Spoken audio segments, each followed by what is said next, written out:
Right. Hello. Bear with me just 1 second. Sorry about the lateness. I do apologise for that. Just was recording a podcast with Flav this afternoon and hit a few technical difficulties, but we are good. Trying to set this up. Can you hear me? Can you see me? Tottenham YouTube channel has officially dropped our new boy's interview. I have seen that he's officially signed. All right, here we go. There we go. We're live. Let me just get a tweet out, guys. And then we can get straight into it. Apologies for being late.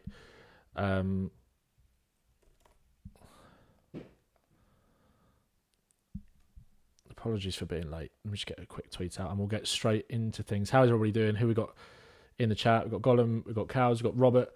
Still groggy from the MMA. I did not stay up and watch it. Watching the video from Will on repeat, 100%. That is absolute gold. That is absolute gold. Let me just zoom my camera out a little bit. Yeah, there we go. Matty, thank you very much for joining. Sui, Sammy, how are you all doing? Right, afternoon, Lee. Right, let's get straight into this. Let's get into it. Hopefully we're all good. I think it's Hyuk. I'm not 100% sure on the pronunciation. But he has signed. Right, let's get into it then. Let's go. Okay. Hello everyone, welcome back to the Ben Bowman YouTube channel. I hope you're all doing well. In this video, we're going to break down exactly what we learned from Tottenham 3, Vissel Kobe 2. Yesterday, Spurs are 3 for 3 in pre-season now with wins over Hearts, wins over QPR, and wins over Vissel Kobe. And the common theme amongst those has been superb performances from our youngsters, none more so than Mikey Moore. Well, of course, we're going to talk about Mikey Moore in this video, but make sure to like the video, make sure to subscribe to the channel for more videos to come. I can see all of you in the chat. We do these live. I also post these on my channel afterwards, so if you want to join them live, they're usually the day after the game. I'm going to do them in the season, when the season starts as well, after Premier League and Europa League games. Just a bit of a breakdown in terms of what we have learned in the game. Who is in the chat then? Who have we got here today? We've got Cows, we've got Gollum, we've got Proby. Thank you all so much for joining. If you want to join, like I said, I'll do these usually after the game, the afternoon after the game. For sure. So in this video, we're going to talk about Mikey Moore. We're going to talk about Jamie Donley. We're going to go through the goals. We're going to talk about a new role potentially for Dejan Kulusevski moving forward. We're going to talk about the goals that we conceded. We're going to talk about a bit of everything. We're going to talk about the lineups, etc., because we also saw a bit of a different approach to the preseason game yesterday from Ange Postecoglou in the fact that we pretty much played with a similar 11 for most of the game. Usually he's been changing, obviously, the teams at half-time. In the last two games, the whole 11, we didn't really see that yesterday. This was the team that started with Vicario in goal, back in the number 1 shirt. Emerson Royale, Archie Gray and Ben Davis at left back. Basuma, Sarr and Maddison in midfield. Son, Johnson and Kulusevski, not really in a false 9 role, but definitely more as an out-and-out number 9. Let me know what you thought of that. We're going to break that down very much so later on. This was the team that started. The second half we'll come into. We'll go through all the substitutions as well because there was a lot. There was a lot of change throughout the game. But we'll start with that for now. I wanted to get up average positions and stuff, but for some reason, it had, on SofaScore, it had the average positions for the game against QPR, but it did not have them for yesterday, which is quite frustrating. But, you know, we move. So what shall we talk about first? Let's go through let's go through the goals. Well, let's talk about the goal that we conceded, first of all, to kick the game off. Spurs went 1-0 down. We got back into the game, obviously, and ended up winning it, which was great. Gary, welcome to the chat. Claire and James Daniels, welcome to the chat as well. Let me know if there's anything you guys want to talk about as well while we do this, and I can bring some stuff up. But I've obviously got what we've got planned, and we're going to talk about through the goals. We're going to talk through the goals that we conceded first, or the goal that we conceded to go 1-0 down. So it's a decent line from Tottenham here. Let me just see if I can move myself over. Let me just see if I can move myself over here so it's a bit clearer for you guys.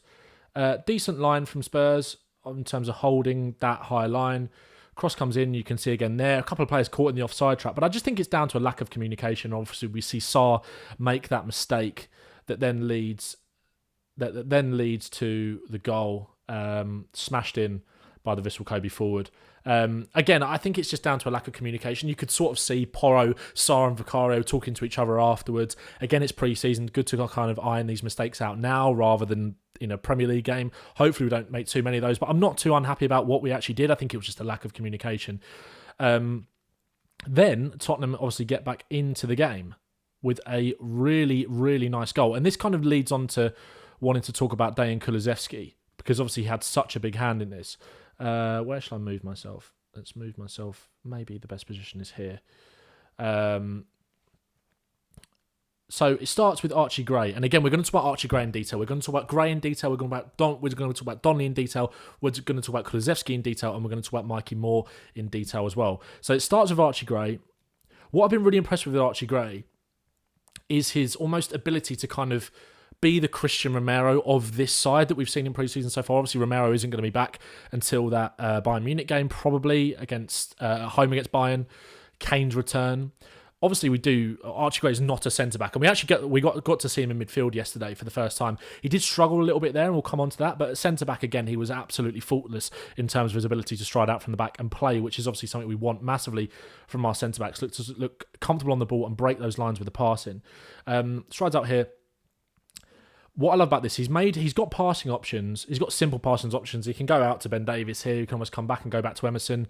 But you can't really see Kulusevski in the picture here. But if I move it on one, obviously Kulusevski moves into that central position. Obviously, we saw him playing as a striker. Moves into that position. Gray splits the lines, takes out three players with the pass. And what I love about Kulusevski here in terms of his body movement is that he already knows where he wants to go. He's dropped the shoulder and wants to burst into this space. He's so good at receiving the ball in the half turn because, again, you can't quite see it just out the picture. He's got defender, right up of his backside. So he needs to turn and move straight away. And that's what I love about Kulusevski, is he's got that physicality to move players off the ball, manipulate his body, great movement, and that's what we saw there. Then he plays that ball out to Brennan Johnson. Brennan Johnson feeds the ball back into him. Kulusevski knows that he's got runners in behind him. Obviously, he's playing as that number 9, but that doesn't mean that he can't drop deep into these kind of positions and allow those players to get in behind. Obviously, we can see Pat Matasar there has kind of made that burst into that striker position. And Porro is making the run beyond him. I thought Porro was really impressive yesterday. Again, just in those attacking positions, got so much composure. And that's what we see there from Kulusevski. That outrageous little back heel that has kind of become a bit of a common theme so far in pre-season for Decky. Obviously, we saw it against Hearts to set up James Maddison. We saw it a lot. I think we saw it once in the QPR game as well. But that little back heel, it's almost become a bit of a trademark into Porro. And again, we've seen this from Spurs players countless times now in pre-season. Just that little drop of the shoulder, composure to come back onto his left foot and slot it. It was a lovely goal. A lovely, lovely goal from Spurs. Really well worked and a great finish from Pedro Porro. And then Spurs. Let's talk about Kulusevski now. Let's move on to Kulu now. I want to know in the chat, what did you think of Dejan Kulusevski's performance yesterday? Because I was really, really impressed in terms of learning things from pre-season. Obviously, we saw Decky play as that false 9 towards the end of the season last year in that game against Sheffield United. But we're now seeing it in pre-season. He's played a central role in every pre-season game so far. Which I think is a bit of an indicator in terms of maybe where Ange Postecoglou sees his future in the long term for Spurs. Let me know in the chat what you think about Kulusevski. Does it sort of solve our striker problem having him there, or is it just a great option to have? I put a TikTok video about that earlier on today, so go and watch that if you would like as well. Links in the bio. So here, first thing I wanted to highlight from Kulusevski here, ball into him from Davis. Obviously, Davis can make the run beyond him there into the space. He's got a defender that's going to come and make pressure him here. He's able to go out to the edge of the box and hold them off. And this time he just recycles it. That time he just goes back. But again, one thing that's so underrated with Dejan Kulusevski is his ball retention in the final third. He hardly ever gives it away because of his ability to use his body, manipulate his body, and hold players off as well. He's so strong and so hard to get off the ball in terms of his frame, also in terms of his close control as well. He's such an elegant footballer in that aspect. So that time he just lays it off. This time, let me just move myself, bear with me. Let's move myself up here, so you can see the picture a bit clearer. What you can't quite see out of shot, let me just see if I can move that. Yes, there we go. So you can see James Maddison. Again, James Maddison gets into these channels always really well, loves kind of occupying those left sort of half spaces, gets into the box, low drill cross. Kulusevski gets across his man, and that little back heel flick just goes wide. But again, He's doing things that strikers do. That movement there, that anticipation to get to the front post. He knows it's going to be a difficult chance. But again, I think he might win a corner from this. I think it gets deflected off of the defender and Spurs get a corner. But the fact that he's getting across there and making that movement to the front post, I think is really encouraging. Playing as a striker. And again, if that ball misses him, again, it's quite a crowded penalty area, but there are a number of players in the box that it could fall to if we're lucky. Again, now let me just adjust this picture. This was, we've also talked about Kulusevski's involvement in the equalizer. One thing as well that we saw from Kulu, this was a breakaway. And actually, let's go to this quickly. Let's come back to that. Because there was a couple of moves that I wanted to put together to show you how some of the lovely stuff that we played yesterday. Let's go back, all the way back. Oh, no, it's not on here. Oh, no, it is. Okay, right, let's come back to that after. Okay, here we go. Then this is the move that I wanted to highlight. Again, let me just move myself. Involving Kulu. This is the move that I wanted to highlight. So we see Spurs play it out from the back here. Emerson, little ball into Porro. Again, I thought Basuma was really good yesterday. Really confident, really composed on the ball in these kind of tight spaces. Something that we've obviously known to love about Basuma. Obviously had a bit of a frustrating end to the season, but this is Basuma where he's at his best. Obviously he gets the ball here from Porro in a bit of a tight space, nudges it onto Sarr, and it's so important that he just gets there first because look how open that pitch is now for Tottenham. You've got Madison, you've got Kulu here, and you've got Madison there. Two players that are so great receiving the ball in the half term and driving into space. Sarr gets his head up. Kulusevski makes the movement. Madison's there. Madison receives the ball on the half turn. And again, this is kind of the trademark Madison pass that we've known to love over the last year or so in terms of the outside of the foot to spray it quickly to Sonny, gets it out of his feet really quickly. Sometimes it can get a little bit stuck under him, but this is so important because, again, let me know in the chat kind of what you see Sonny's best position as going forward. A lot of people have debated whether he's better on the wing, whether he's better as a striker, but I still think here, if Spurs can bait the press like we've done so well here, and create these opportunities to counter-attack quickly, when you've got Madison's vision and you've got Sonny's ability to isolate a fullback and go one-on-one, with that pace that he's still got as well, Madison gets the ball out to him here quickly. And then what I love is that you can see here, Kulusevski, look where Kulusevski is. A little bit behind the play, obviously.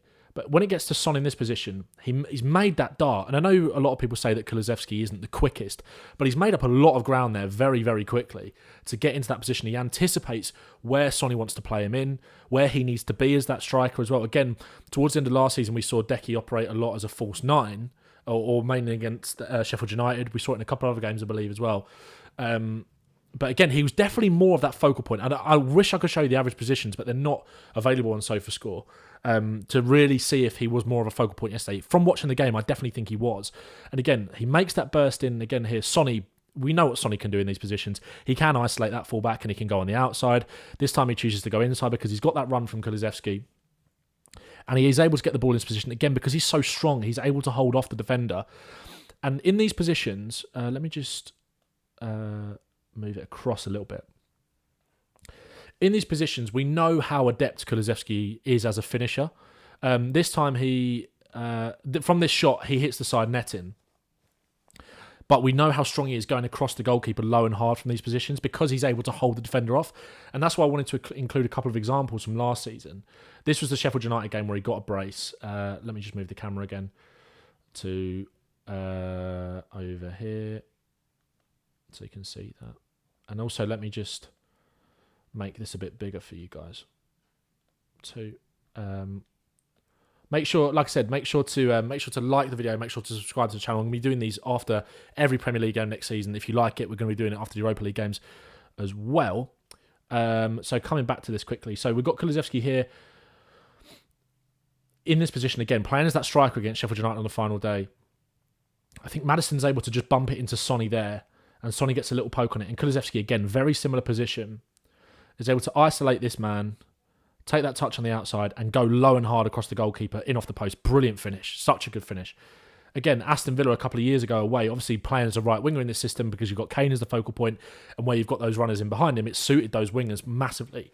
But I thought it was worthy showing. Obviously, Kane wins that knockdown. Kulusevski moves into that space. Again, gets a little bit lucky with the bobble, but is able to hold onto the ball with that strength that I think is so underrated with Decky. I think that strength is something that will get him a long, long way. and why he's so important.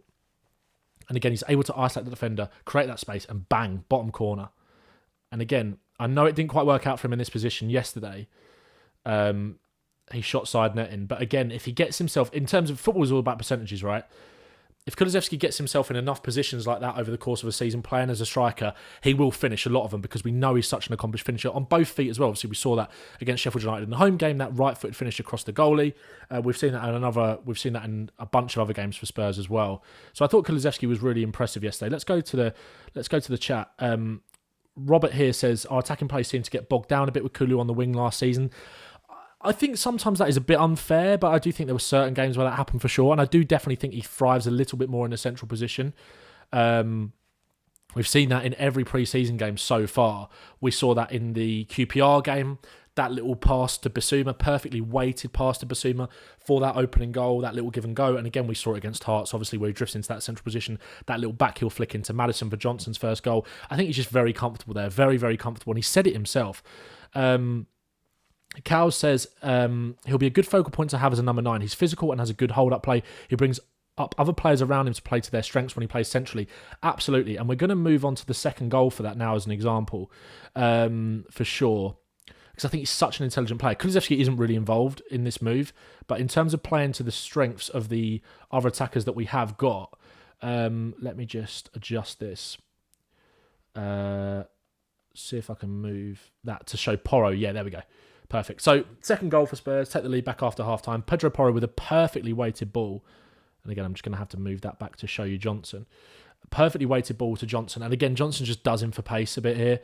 And obviously, slide raw ball across the box and Sonny there to finish. That, I think, has almost become, not quite that goal, but goals very similar to that have been have become almost the archetypal Ange ball goal for Spurs in terms of that ability to break those lines and get runners in behind and just crosses across the box. And again, we saw that here because Johnson's got that pace. Again, I had a little bit of a moan in the QPR stream after the game in terms of Johnson's inconsistency maybe with the crossing sometimes, but that he's got bang on. Again, it's not a hard ball to Son, but he's got that bang on in terms of the weight, and Sonny is just able to finish. So again, I think obviously Kulusevski isn't really involved here, but when Kulusevski as that focal point, just like Kane used to, if he can drop deeper and attract defenders away and allow that space in behind for Johnson and Sonny as those pacey wingers, and again Werner is going to be key in this as well. And again, if Spurs bring in someone like a Pedro Neto potentially as that pacey winger, we can utilise Brennan's pace to the best of the ability and create space with these kind of chances. I do think Kulusevski centrally, not in every single game, for sure. Certainly not every single game is that number 9, but I do think Kulusevski centrally is the way forward for him and the way forward for Spurs in terms of getting the best out of the attackers around him as well, as someone's pointed out in the chat. Sammy there says we need to utilise Brennan's pace. Bram says Kulu definitely needs to be played centrally, for sure. So I really enjoyed Kulusevski's performance yesterday. Let's go back onto Kulu, because this is where we got up to with Kulusevski in terms of the analysis here. This was a breakaway that we had, and again, people talk about Kulusevski's pace, but with his power in terms of his running, he's obviously able to draw the foul there. If not, he's in, and you do back Kulusevski to kind of hold on to the ball there and go through and score. He's not got blistering pace, but again, with his ability to hold off players. Again here, receiving the ball kind of on the angle, on the run, he's able to look after it so well. I think the touch is a little bit heavy and it just doesn't come off for him here, but I love the idea of getting Kulu into these kind of positions because of the strength that he does have and that little burst to get away. Again, receiving the kind of ball on the half turn there. Let me just move my camera so you can see the play a little bit better here. Again, Kulusevski picking up. Again, he still had the freedom to kind of pick up the ball in these wide positions again. Here, this is in the second half. Let me just move this over. So fidgety sometimes with these, but we get there in the end. Kulusevski there. Oh, actually, I think I wanted to highlight because there's a man out on the wing there. Kulusevski gets the ball into feet and he's just able to just pop it off nicely. And again, he's able to attack that space, which is going to be super useful. Attack the space and turn and go. Again here, just need to move that back across. This is what we saw with Kulusevski against Hearts. Just a little give and go. Tries to make that pass. I believe that's Solomon. I love the idea of Kulusevski getting to these positions. Again, it doesn't quite come off for him. The pass gets blocked, but it comes back out to him. And again, with his strength, he's able to just win the ball back. So I was super impressed with Kulusevski yesterday. Let me know what you think in the comments in terms of what you see his future as for Spurs. I think a lot of people are kind of in agreement about the fact that centrally is probably where he's best going to be utilised in terms of getting the best out of him in this system. I just think with Kulusevski, he can be quite frustrating out on the wings sometimes. That's not to say that I don't think he's suited to Ange Ball, but I do think in terms of the way that we want to play, I do think he is suited more centrally. I think it brings the best out of the other players around him, and I think it gets the best out of him. He's spoken for so long about how he sees himself more as a number 10, more as a central player. So I do think this is the way forward. I do. I really do. Let me know in the chat. Again, let's go to the chat here. Why do you think George Abbott is not talked about by our fan base? Again, George Abbott came on and played centre-back yesterday. Did pretty well. I thought Lee Fletcher, a couple of key additions in the forward area, and will be a very good team next season. I agree with you there. Cow's there here. If Udogie can overlap Son, then Son can drift into the pockets and Udogie can be near the bylines like they exchange players in our system. Yeah, I do think as well, if Spurs were to sign someone like a Eze, again, Eze isn't that natural touchline winger. He wants to drift inside a lot of the time. But, and again, we obviously saw Destiny Udogie underlapping a lot and getting into those central areas, which we saw a lot from Jamie Donley. We'll come on to Donley in a second, because I was really impressed with him yesterday. Udogie's overlapping ability is still really, really strong. So whether it's Son or whether it's Eze on that left-hand side, I do think that unlocks something else in Udogie that we haven't seen as much of yet, because he does play as a number 10, as an inverted fullback when we attack. So, yeah, I think you're definitely right there. Paul Bean, Kulu's best ability is that he never loses the ball once it gets to him. Exactly, ball retention in the final third. If we come back to my first example here for Kulu, there it is, Eze. It didn't take me long to mention him, did it? Yeah, Kulu here again. Look, it doesn't quite come off for him here in terms of like what he wants to do. Maybe he wants to flick that back into Davis there. He recognises there isn't really something on, so he's just able to retain the ball, and Spurs can build up that pressure again. So I think you're totally right there, mate. I think you're totally right. Exactly. Imagine Eze picking up those positions we saw Udogie in last season. 100%, mate. I'm really excited by that. Let's move on to Jamie Donley, because Jamie is a player that we've seen play mainly as a left back, obviously in pre-season so far. But again, on the Udogie point, we know that our left backs and right backs, obviously with Pedro Porro, we saw the position that Porro got himself into yesterday. They do play as number 10s, kind of when we're attacking. So let's talk about Jamie. I thought Jamie was really impressive yesterday. He struggled a little bit against QPR sometimes because there were positions that he got into where he gave the ball away a little bit sloppy. But again, he's so young. He's going to learn. He's going to learn that position. And again, sometimes players can give the ball away. You know, it just does happen. So, yes. So let's get into Jamie then. Here, okay. Let's go back to the start. So again, there's going to be a lot of moving around of my Swede, of my face. I apologise for that. So Solomon here isolates that winger 1v1. Jamie Donley always there to receive the pass. But this time, what could be interesting for Spurs here with the runners that we've got, or with the players that we've got in the box, what would be a nice option is if Solomon just cuts it back to him. And again, we've seen with Donley's crossing, it's been so on point, whether it's low and hard or whether it's those clipped little balls. The position he gets himself into lends itself really nicely for a little cutback and then a little ball over the top. We've obviously got Mikey Moore and Will Lancashire in there. But what he does, he makes that overlapping run.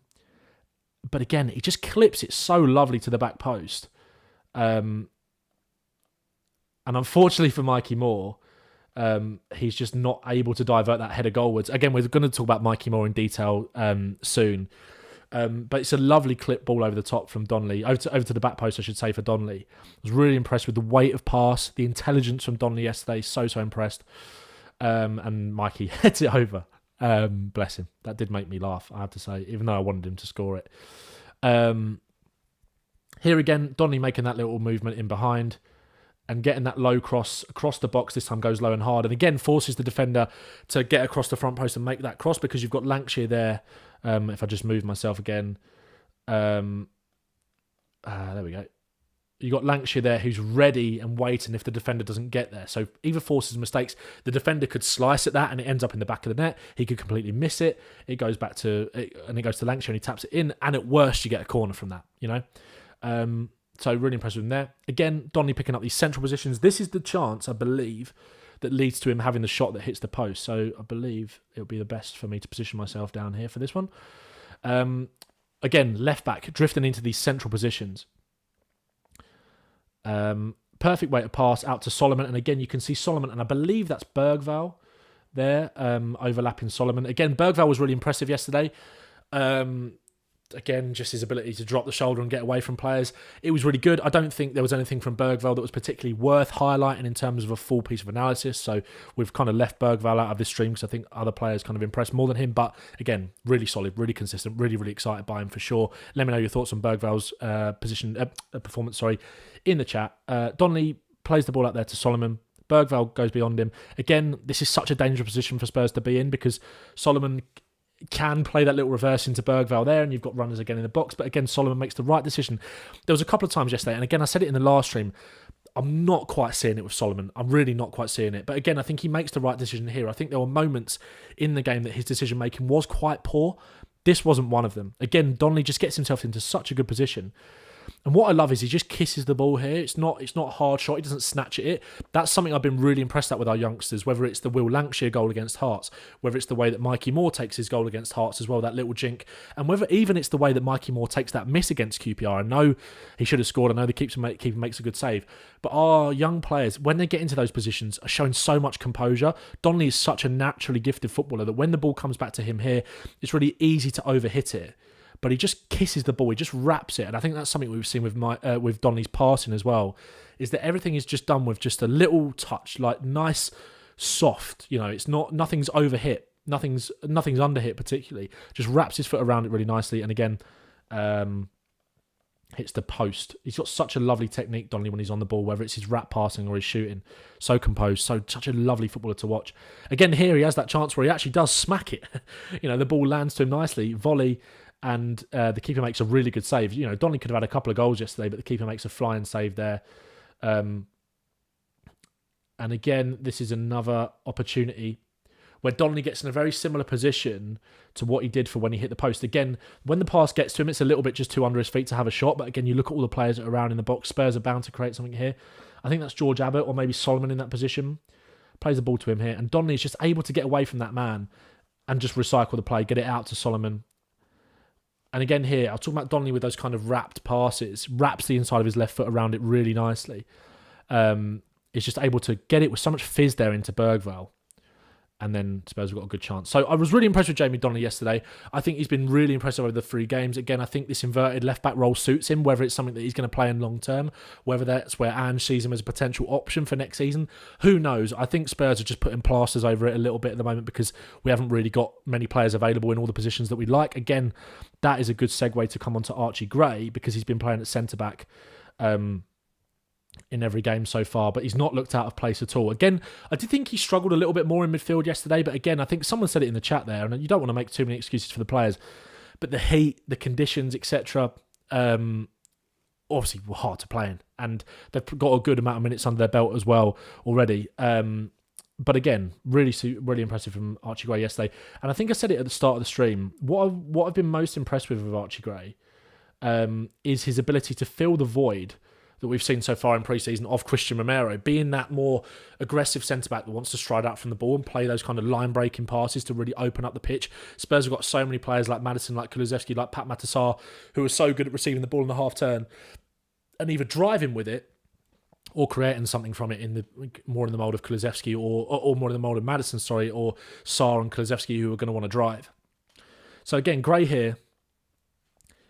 What do you think Gray does there in the chat? What do you think he does? Do you think he just plays that simple pass to Emerson? Just keeps the ball? No. He doesn't. He wraps that ball into Basuma there. And again, Basuma, so good in these kind of tight spaces that it looks a little bit, is he going to give the ball away? Is he going to intercept it? Absolutely not. Basuma drops the shoulder and plays a lovely little first-time ball there into, I think that's Maddison there, just behind my head. And then Spurs are away and able to turn. So again, Archie Gray's ability to be brave and break the lines allows Spurs to open up the pitch. And we've seen that in plenty of other examples here. Here's an example of his defending, actually. There weren't too many to show from yesterday, but again, Spurs in trouble a little bit here, lose the ball. But again, Archie Gray just gets in there and anticipates the danger. Here, again, line-breaking passes. Let's move my big fat head again. Archie Gray here, strides out the ball from the back. And again, you've got Kulusevski that just drops into that position and is able to turn and go. Again here, Archie Gray splits these two. You've got... Let me just actually move that back one. And then move my head again. So you've got Gray here. You've got a passing option there in Spence. You've got, I think that's Porro there making himself available. And you've also got Kulusevski just out of picture. Again, someone else there just takes that safe option and plays it to Emerson. But no, he's brave. And again, it's Kulusevski who just gets himself into that central position and is able to turn and go. And he just pops it off nicely there to Maddison. Again, I think this requires me to move my head a little bit. And also move the picture. Because we can't actually see Archie Gray in it. And I want to show you what he does really well here. Again, just another simple, nice pass into Porro and sets us up on the attack. Again, here, let me just move my head again. Gray, again, striding out with the ball so comfortably. Fizzes that ball there into Kulusevski, who's able to take the ball on the turn. This was one of the examples that we showed actually earlier with Kulu, where he just takes the ball in his stride, kind of uses his body to protect it. It doesn't quite come off from that time, but again, it's percentages, right? If he gets himself into enough of those positions, he's going to make something happen. But it all comes from Gray taking 1, 2, 3, 4 players out of the game with one pass. So good from him. And this was the bit that got Spurs fans super excited, right? This was fantastic footwork from Archie Gray yesterday. Let's go to the chat quickly before we come to that. C-Mac says, where will Gray play? Because he's a class at centre-back, but I'd like to see him in DM. Again, I think with Dragusin coming back now for the career leg of the tour, I think we'll see Gray in midfield more. Gray has been fantastic. Let's be honest, he'll get destroyed at centre-back in the Prem, keep him in midfield. I think it depends game by game, right? I think in games that Spurs are going to have more of the ball, I think striding out from the back, I think it'd be really comfortable. Again, would you play him at centre-back against the top team? No, but we've got Romero and Van der Ven. So it's like, if we need to play Archie Gray at centre-back, we will. I don't see that as the long-term future for him, but I think it's definitely an option. So I get what you're saying, but I wouldn't worry about it too much. Again, I think it's just Spurs kind of putting plasters over stuff because they haven't really got the options at the moment with obviously Van der Ven, Romero not being there and Dragusin not being available for this game. This was the bit of footwork that got Spurs fans purring over Archie Gray yesterday. Gets the ball here. Again, under pressure. Goes between two. See you later. Little Lacroqueta. And again, away from him. And he's away. Again, the pass doesn't quite come off. It gets intercepted. But he just gets in there and wins it back. Absolutely superb, mate. Absolutely brilliant Archie Gray was yesterday. Again, he struggled a little bit. And we'll come on to the second goal now. Because he did get a little bit... Oh, no, that's not it. Bear with me 2 sec. Goals conceded. There we go. Sorry, there's a lot that goes into these streams. Sometimes you put up the wrong thing, so I appreciate that. Goals conceded. There we go. So yeah, let's move on to the second goal because he does get caught here, Archie Gray. He does get caught, and it's unlucky. But again, he's only 18. The kid's allowed to make a mistake. He's been superb so far in pre-season. I think the most important thing is you have players to win it back. If you know for a minute, but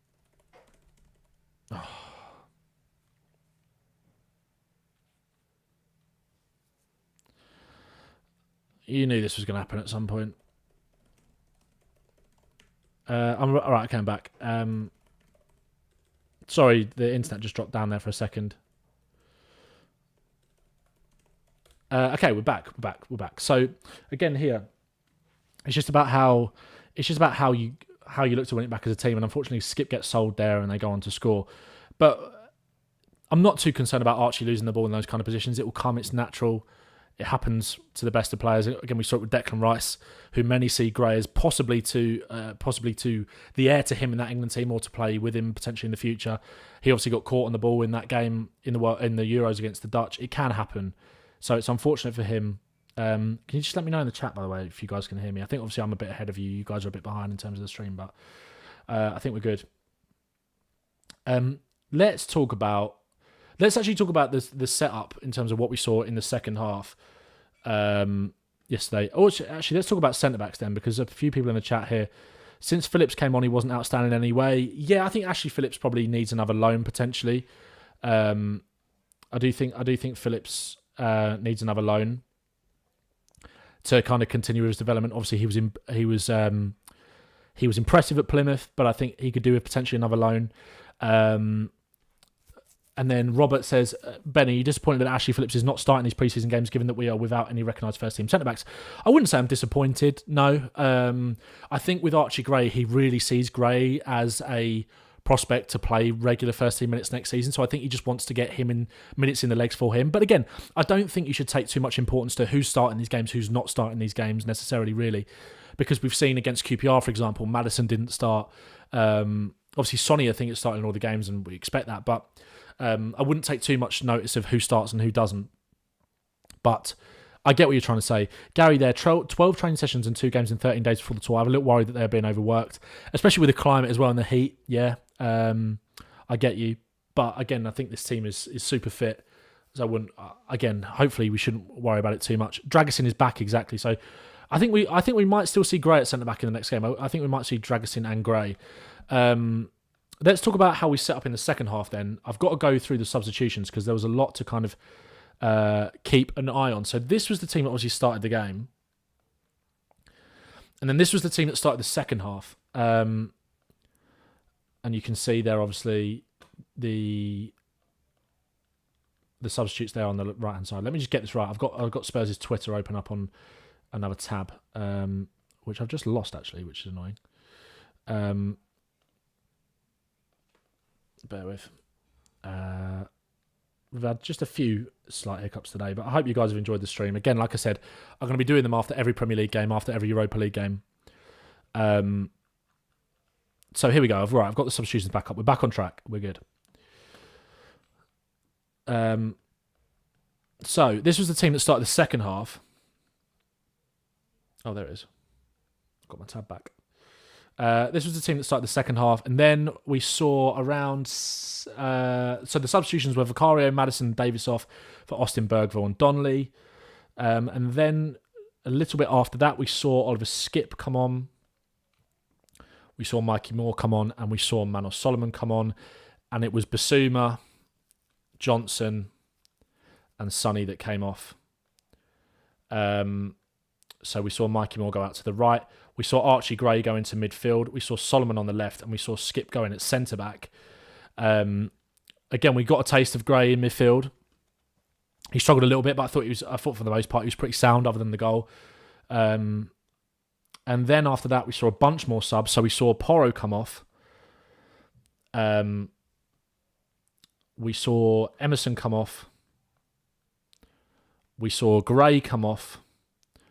We saw Sarr come off, and we saw Kulu come off as well. And then we saw Jed Spence come on, who again I thought was really good, was really impressed by his tenacity and his drive to get into those attacking positions. We saw George Abbott come on as well to play at centre-back. I think even more played on the left and Skipp played on the right.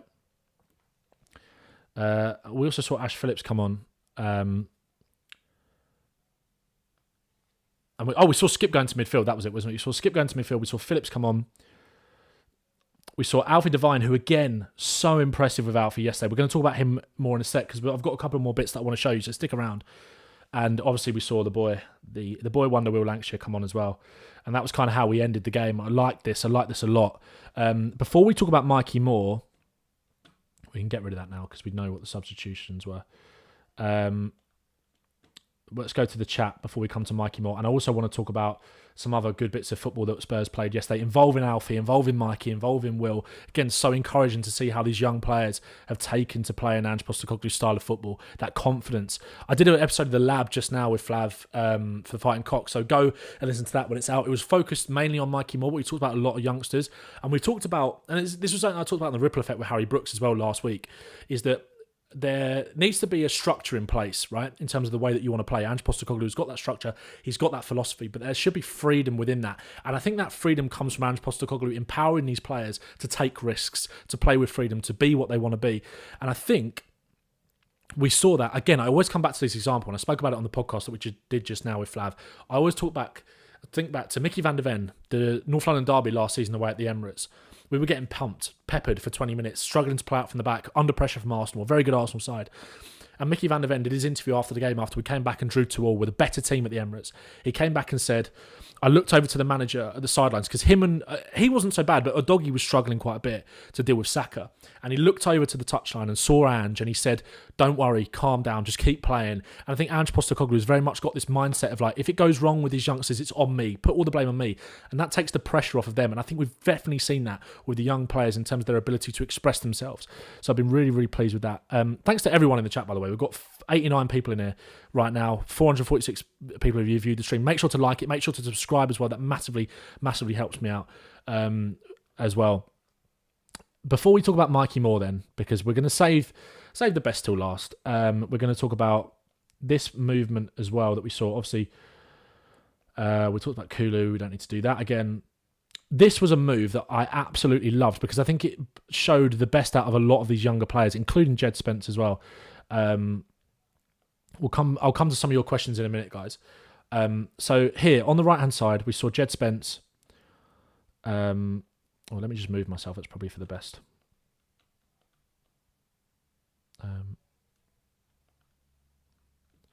Let me move myself up here for now.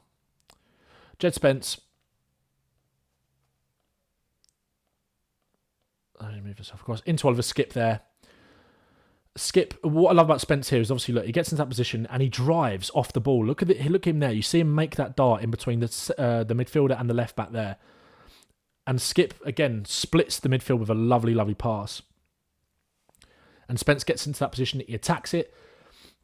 He lays it off to Donley. And again, something I was really impressed with Donley, obviously we did a section on Jamie Donley, was his weight of pass. And he just puts a lovely ball in there.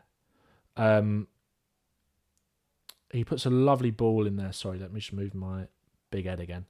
For Alfie Devine, one-touch football from Spurs. Again, I highlighted it in the QPR stream. One-touch football, pass move, pass move, pass move. We saw it with Ange Postecoglou. There was a mini documentary that Spurs put out on Spurs Play and on YouTube of coming back for the new season. There was that amazing clip that went round of Ange in the dressing room saying, "We wear the Tottenham shirts, we play the Tottenham way." That was incredible to hear that. Because one, could you imagine Conte and Mourinho saying anything remotely close to that, right? But also, he talked about in training, there was a clip of him in training saying, "We play our football, we play our way, pass move, pass move, pass move." He was very, very intent on that. And again, that's what we saw yesterday with some lovely one-touch passing. It's been a feature of pre-season. It's been a feature of a lot of these good moves that we've shown you here. And Donley plays that nice little first-time cushion pass into Devine. And I was gutted for Will Lancashire here because it's, again, great movement. Devine, perfect weight of pass to get it across the face of goal. Such a dangerous ball into such a dangerous position. Slide rule pass, and Will just can't quite get there. Again, we want to talk about Lucas Bergvall quickly in terms of his ability to play on the half turn. Gray just splits the line there, and Bergvall's so comfortable. And then he goes out to the right wing here. This move was, I believe...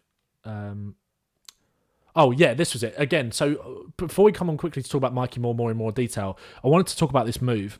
I wanted to talk about how we're able to move out from right to left here. Mikey, what he does, when the ball goes to him from Bergvall, he tries a little first-time pass into Spence there, but it doesn't quite come off, and he gives it away. He battles to win it back there, but they retain possession. It goes back here, but look at Bergvall quickly able to nip in. And actually, I remember, the reason why I wanted to talk about this is the prelude. This is the prelude to this move. This is how it comes about. Spurs playing out from the back with Gray into Bergvall, receives it on the half turn there, goes out wide to Mikey Moore, wants a little first time ball, doesn't quite work out, loses it, Spurs win it back, and again Will Lancashire in a great position there to just play up and set up that move that we just spoke about. So I was really impressed with that from Spurs yesterday. And again, like I said, if the youngsters are going to give it away, what they've shown so far is they're all going to try and win it back. And I was really impressed with that. Let's talk about Mikey Moore then. Actually, quickly before we do that again, let's go to the chat quickly because I think there's been a good few questions in here. Is Udogie a doubt for the start of the season? I don't think so. No, he's gone on the tour. I think he'd be fine. Is Abbott ahead of Hall in the pecking order? I'm not sure, to be honest, mate. I think Tyrese is probably just ahead, but I think Abbott's versatility to play in defensive midfield will kind of help him out there as well. Archie Parker, thoughts on Spence arriving to career 3 hours earlier than everybody else? Was it earlier? That's very interesting. That's very, very interesting. I did see the tweet about that. I don't know, to be honest. And then Archie Parker maybe has to... yeah, I don't know. I'm not sure about that. Robert there, give us your thoughts on Spence. Big picture, is he going to stick? I think Spence will probably end up sticking around. I think he's had some really impressive cameos in pre-season. I definitely think there's been a shift. I think there's been an attitude change. I think there's been a lot of different noises coming out from the club that we didn't hear when he was there, for sure. So I think there's a way back for him now. And I think with that Emerson deal getting closer, especially with him being homegrown, I think it's a bit of a no-brainer. I just really, really want him to kick on and just not let this be a bit of a flash in the pan. Ben says, really enjoyed the Donley cameo. Yeah, so did I. Robert, love all the academy players standing out, but Spence has been my favourite player this pre-season, really pulling for him. Yeah, I think what I love about the Spence thing is I think a lot of players are rooting for him. A lot of people are rooting for him, for sure. Spencer's looked our strongest defender, but can he replace Porro? I'm not too sure. I think that's kind of where I'm at as well. If Spence can take minutes away from Porro and be effective in those minutes, that's huge for the squad. Absolutely, mate. Absolutely. Let's finish the stream then on Mikey Moore. Again, thanks very much for watching the stream. Make sure to subscribe to the channel. Make sure to drop a like on the video as well. Mikey Moore. So good. So good. Obviously got his goal. It was amazing to see. Here, he receives the ball into feet here and he just opens up his body to play a little first-time pass down the line. And what you don't see out of the picture is, I think that's Spence maybe on the right wing. He gives it and then he just bursts into this space. Love that from Mikey. Again here, this was such a lovely bit of football. Mikey, from the touchline, drifts inside into this kind of space here. He pops it off. He pops it off inside, and then you can see him there, ready to make that dart in behind. This was fantastic from Mikey. Again, here on the right wing. Again, what I've been so impressed with about Mikey Moore is that he hasn't really played on the right too much from what I'm aware of in the under-18s for England and for Tottenham, and in the under-17 setup for England as well. But he just stands the man up here. He just waits, he waits. And then let me just move myself here, because what I wanted to highlight about this, again, a lot of chat about Jed Spence in the chat. Mikey waits, he delays, and then just there you can see Spence making that dart, and Mikey waits and he plays a lovely, lovely disguised ball to Jed, who makes the burst, and then it ends up with a cross, really difficult cross to defend. I think the keeper flaps it away and Spurs nearly score from that. And again, yeah, Spence gets into that really, really dangerous position. This was the bit of skill that everybody was raving about. I think Spurs Twitter went into a bit of a frenzy yesterday. I went into a bit of a frenzy myself, saying, give him the number 11 shirt now. Back to the defender here. And he just, little Lacroqueta, and just skins him. Absolutely skins him. And he bursts away. And again, he's so unlucky not to get his goal here. The only thing that could have stopped Mikey Moore getting the goal in the first place was the handball on the line that denied him. So unlucky. And then let's finally end it with talking about Mikey Moore's goal. That's not the right thing. Apologies.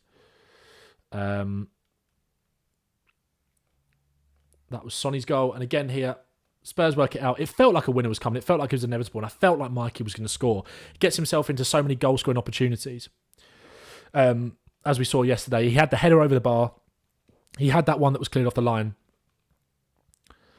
And here, again, Spurs are able to work it out. Again, Donley is in a good position to receive the ball there, but he makes that overlapping run. And again from Donley, it's the perfect weight of pass. And Mikey's there to just get in that position to finish it off. Again, it's a simple goal, it's a simple tap-in, but it's the movement that gets him into that position. And again, I've spoken about it a lot. With this blend of experience and youth that Spurs have got now, with the quality that we have got in that first team, and the way that we play on the front foot and the attacking football that we do play, I think there is such a much better environment for these youngsters to come in and thrive and get opportunities and get goals and make an impact on games. And I think that's what we've seen in pre-season so far. Again, you have to caveat it with the fact that it's just pre-season, but I've been so impressed with the youngsters for that. I've been so impressed, and I think it bodes so well for the future. Because say, for example, you're Mikey Moore coming off the bench against a team in the Europa League next season or in the Premier League, and you've still got Sonny on the pitch, you've still got Maddison on the pitch, you've still got Kulusevski on the pitch potentially as well. Attacking players with experience that know the demands of playing with Postecoglou. Mikey Moore knows that as well, because he's been training in the setup for such a long time now, obviously going back to April, been in matchday squads for big games.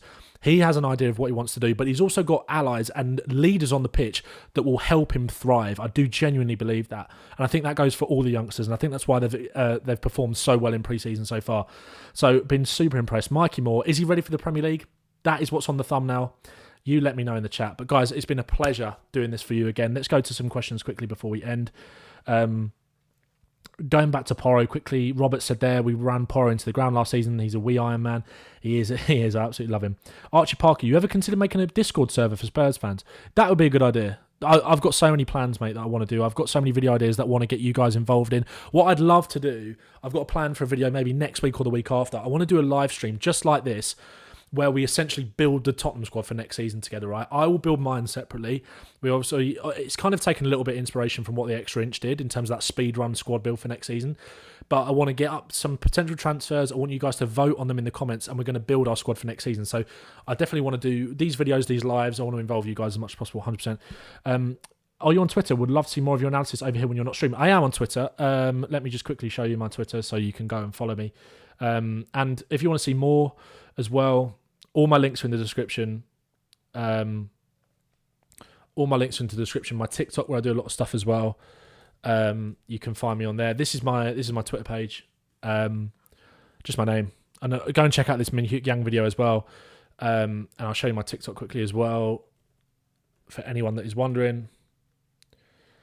That's me there. Ben Talks Football. Video on Kulusevski on there earlier on. Some videos yesterday as well. So yeah, go and drop me a follow over there. 100%. Appreciate that.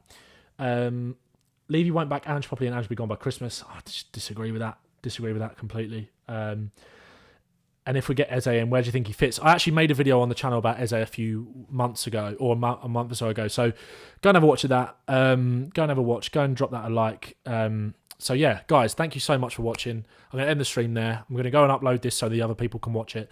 Massively appreciate all your support. I hope you enjoyed this one. Let me know what you liked about the video. Let me know what you didn't like in the comments as well. Any feedback is massively appreciated for me. We're going to make these videos bigger and better. So